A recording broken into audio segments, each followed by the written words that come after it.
This has been one of those things that has caused some disputes in the comments and discussions ever since episode 1, when I brought up Dr. Emoto, who spent his life researching water and demonstrated that by projecting love onto water and freezing the water, it would cause the water to freeze in beautiful patterns. Projecting negatively onto water caused the water to form like this, and that's a pretty dramatic difference. Emoto has tried this with many different energies and emotions. This is Beethoven, Bach, and Mozart. This is heavy metal, and this is hate. Now, the common argument from the skeptical perspective is that there was a triple-blind study on Emoto's research, and several times they didn't see nearly the same results that Emoto did. Does this mean Emoto is a lying, crazy Japanese guy? Not necessarily. He seems like a pretty level-headed guy. Could it mean that the people who did the triple-blind studies didn't understand what Emoto understood about water? Well, I feel like this may be more of a possibility, but this is what we're going to discuss today. Now, let's objectively look at water for a second. What do we really know about it scientifically? Well, we know that it's the most common substance on Earth. We also know that every living species of life on Earth comes from water, and needs water to grow. This includes crystals too, by the way. We know that the human body is roughly 75 to 90% water, and that's quite a bit. Not just humans though, it's prevalent in all life. Without water, life could not exist on this planet. Science knows that life emerged on Earth from water, and all of our studies of the planet shows that life must have originated with water, and slowly evolved outwards, growing and flowing and forming new life, but water was that original substance that it started in. They often call this the primordial soup. Water is the only element in existence that can exist in 3 states: solid, liquid, and gas. Because of that, it's pretty much everywhere. Water doesn't just flow in oceans, lakes, and rivers, but it flows through the air. Those clouds are nothing but water. It's also in abundance in the North and South Poles. What else do we know about water? Well, it's the only element that expands when it freezes, and contracts when it heats. Every other element on the planet does the opposite, which science today cannot explain. Scientists have also discovered that water is capable of creating an immense amount of pressure, either through freezing the water, or even in life. In a seed, for example, it reaches 400 atmospheres of pressure at the point of germination. This is why a plant shoot can break through asphalt with ease. Why does water have the highest surface tension of all liquids? Why is it that it's the most powerful solvent on Earth?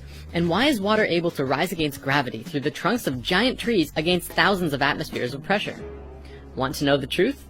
The truth is that there are a lot of unanswered questions about water and what it is, that we have absolutely no logical conclusive answers to. This is an absolutely beautiful thing, because admitting that we know nothing allows us to open up to learn new things about what it is that we want to know. In this situation, water. That's exactly what many scientists around the world have started doing, and it's led to some miraculous revelations. The following clips are from a secret documentary I found about water floating around on the depths of YouTube. It keeps being taken down. I wonder why. As it records information, water acquires new properties, yet its chemical composition remains unchanged. So their theory was the chemical composition of the water is important. Now the sensational news is that that is nonsense. The structure of water is much more important than the chemical composition. The structure of water means how its molecules are organized. We can see how water molecules join together into groups. These are called clusters. Scientists came up with the idea that these clusters work as memory cells of a certain sort, in which water records the whole history of its relationship with the world as if on magnetic tape. People don't think when you turn on the light, the water is changing.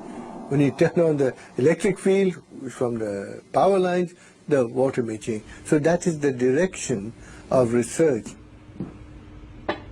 Water, of course, remains water, but its structure, like a nervous system, reacts to any irritation. Modern instruments have made it possible to record the fact that within each of water's memory cells, there are 440,000 information panels, each of which is responsible for its own type of interaction with the environment.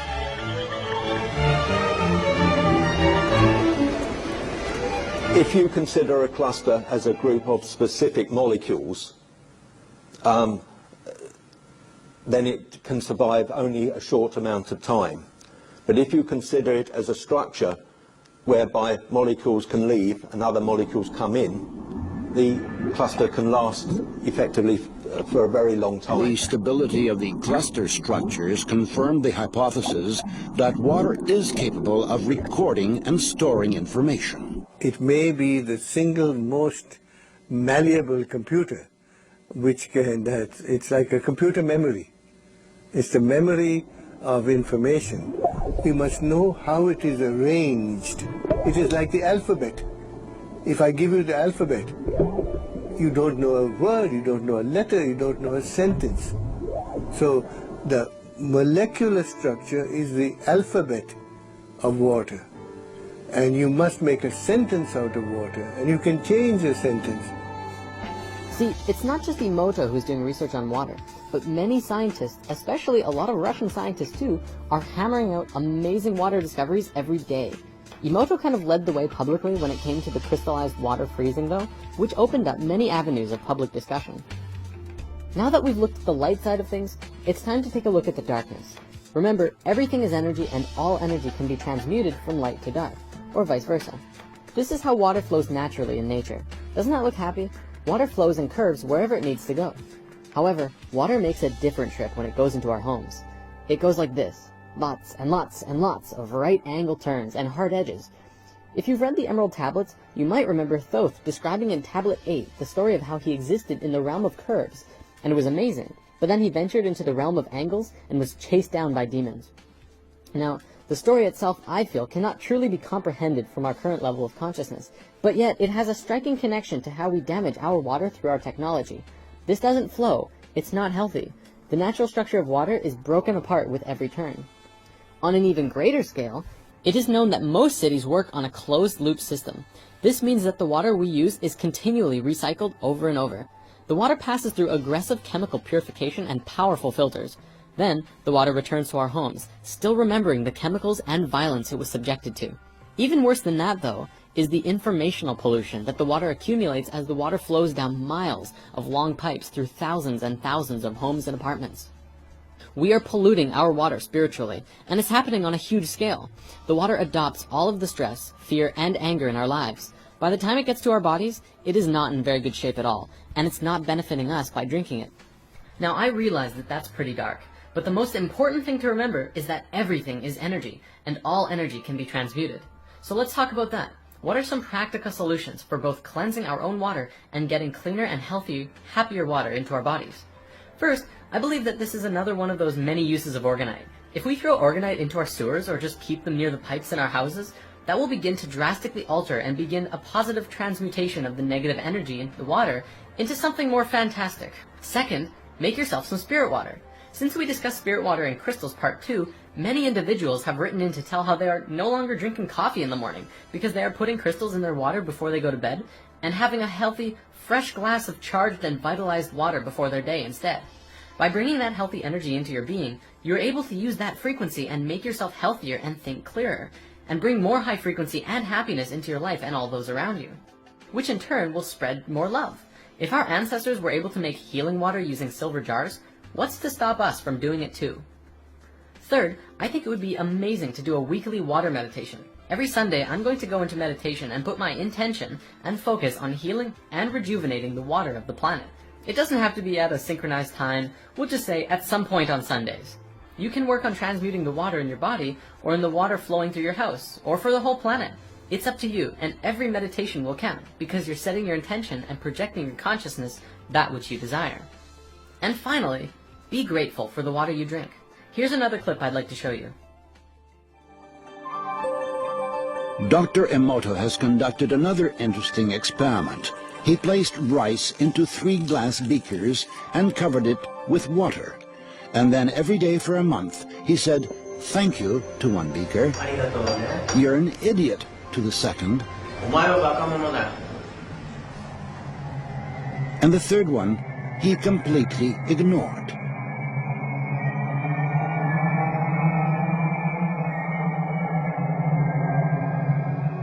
After 1 month, the rice that had been thanked began to ferment, giving off a strong, pleasant aroma. The rice in the second beaker turned black. and the rice that was ignored began to rot. Dr. Emoto thinks that this experiment provides an important lesson, especially with regard to how we treat children. We should take care of them, give them attention, and converse with them. Indifference does the greatest harm. Tell some dreamy story, but almost practice. Water creates so many structures that life cannot exist without. Water forms the DNA helix. Water also forms the structures of proteins. Our bodies cannot work without water. Every seed, every embryo begins in water. It is the surrounding water in the embryo that gives life and brings the nutrition that is necessary to facilitate growth in that life. Our Earth is a giant container of water from which every form of life arose. Every living thing is essentially a container of water. Just like a piece of art that has not yet been sculpted by an artist in a clump of clay, within the water contains every infinite possibility for life within it. Water brought to life a pre-existing conception of life, but for any life to begin, there first must have been an impulse. Every species of living being constantly strives toward its own perfection, and it all came from the same original consciousness, the same source. The final thing I want to bring up before we conclude this week's discussion is a very cosmic analogy. Without water, life on Earth could not exist. The only other element that is absolutely necessary for life is the sun. Without the sun, we could not have life, and in a poetic and beautiful way, this is the cosmic father and mother of life on Earth. Think about it. In biological reproduction, you need a man and a woman. The male provides the seed, and the female provides the egg. And together they do a dance and form new life. The sun is the male aspect, bringing the cosmic life force energy to Mother Earth. Mother Earth is, of course, the mother, providing the egg where the new life will grow. And water could be likened to the placenta from which all life grows in. The surface of the Earth where life grows is the womb for the life on the planet. As above, so below. Mother, father, child equals Earth, sun, new life. And that's us, as well as all of the animals and wildlife and crystals and everything living on this planet. Modern science and society is relatively skeptical, to say the least, of the messages from water. But when you look at it as a whole, I feel that Emoto's work is just scratching the tip of the iceberg when it comes to understanding water. To look at these frozen water crystals and brush it off as a pseudoscience is incredibly dismissive of a much larger understanding about what water is and what role it plays in the evolution of life itself. It is life. It is you.